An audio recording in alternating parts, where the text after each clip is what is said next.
हे कंत्राटी कर्मचाऱ्याचं आंदोलन आहे।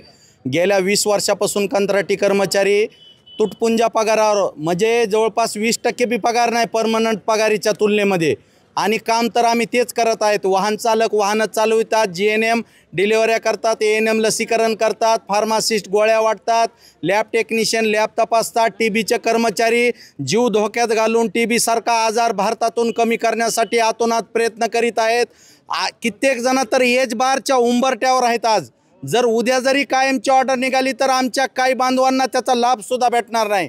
आज आमच्या एकाही कंत्राटी कर्मचाऱ्याचे लेकरं जिल्हा परिषद शाळेशिवाय शिकायला आमची अवकात नाही लेकराला की त्याला आम्ही मोठ्या शाळेमध्ये टाकावं म्हणून।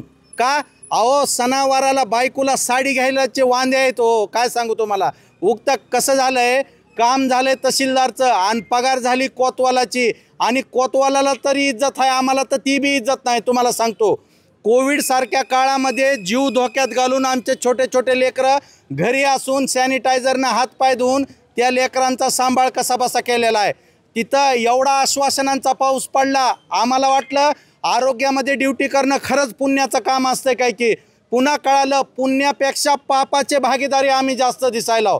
कारण 2012ला आदरणीय देवेंद्र फडणवीस साहेबांनी म्हणले आम्ही कायम करू, कुणाच्या दारात बसायची गरज नाही, कुणाच्या भीक मागायची गरज नाही, तुम्हाला सन्मानानं घरात बोलून तुम्हाला ऑर्डर देऊ, पाणी पाजू, चहा पाजू। आम्हाला पाणीच पाजलं या शासनाने। तर 17 महिने झाले साहेब GR निघून की आम्ही तुम्हाला कायम करू।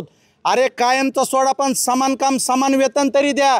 आमच्या लेकराचं भविष्य उद्ध्वस्तच आहे ना, लेकरं टिकतील का? आज जर शासनाने काही डिपार्टमेंटला गाड्या पुरवलेल्या आहेत, त्या गाड्याचा विमा आहे पण त्या कर्मचाऱ्याचा विमा नाही। जर ॲक्सिडेंट झाला तर त्या गाडीचे पैसे शासनाला विमा कंपनी देईल, पण जो कर्मचारी मरणार आहे त्याला पैसा नाही, नानू कंपावर त्याच्या घरच्याला नोकरी नाही। आमच्या कर्मचाऱ्यांचं दुःख शासनाने लक्षात घ्यावं, काम तर आम्ही तेच करीत आहेत।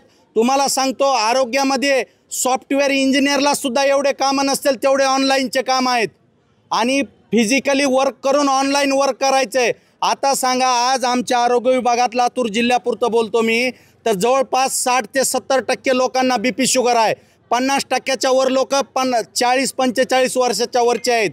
परमनंट जरी झालं तर त्यांना लाभ किती मिळणार आहे? 10 वर्ष, पण तेवढं तर द्या। जाता जाता कित्येक कर्मचारी आमचे काही कारणास्तव त्यांना कामावून काढून टाकलं।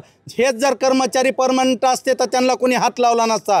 आमचं भविष्य सिक्युअर करावं, आम्ही एवढ्या 20-20 वर्ष सेवा दिल्यात तुटपुंजा पगारीवर, त्याचं शासनाने लक्ष घ्यावं।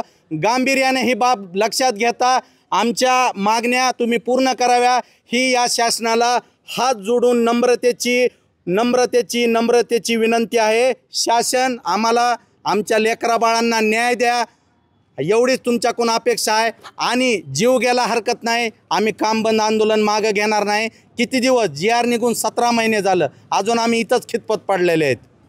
तर शासनाला हात जोडून विनंती आहे आमच्या मागण्या पूर्ण कराव्या, अन्यथा आम्ही असंच राहू, आमचे लेकरं उपाशी मरू जा, काही हरकत नाही, पण आम्ही आंदोलन सोडणार नाहीत।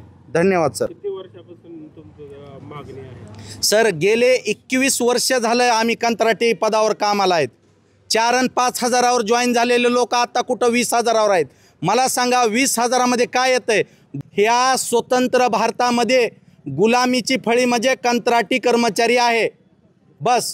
किती कर्मचारी संपात सामील आहेत? 33,000 महाराष्ट्रामध्ये या संपामध्ये 33,000पेक्षा जास्त कर्मचारी संपात आहे। जर 33,000 कर्मचाऱ्याचा जर विचार केला, प्रत्येकाच्या घरी 4-5 लोक त्या नोकरीवर कंत्राटी नोकरीवर अवलंबून आहेत, तेवढ्याचा परिवार आज टेन्शनमध्ये आहे। जवळपास 2 लाख लोकांचे परिवार उघड्यावर आहे, तरीसुद्धा शासनाला का आमची क्यू येत नसेल?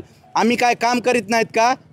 आणि आमच्यावर जे जाचं काठी आहेत की यांना 5% जर इन्क्रिमेंट वाढवायचं असेल तर यांना एक्सलेंट पाहिजे। एक्सलेंट म्हणजे अरे कामच करायला ना, 20-20 वर्षापासून तेच काम करायला म्हणजे काम आमचं एक्सलेंट नाही का?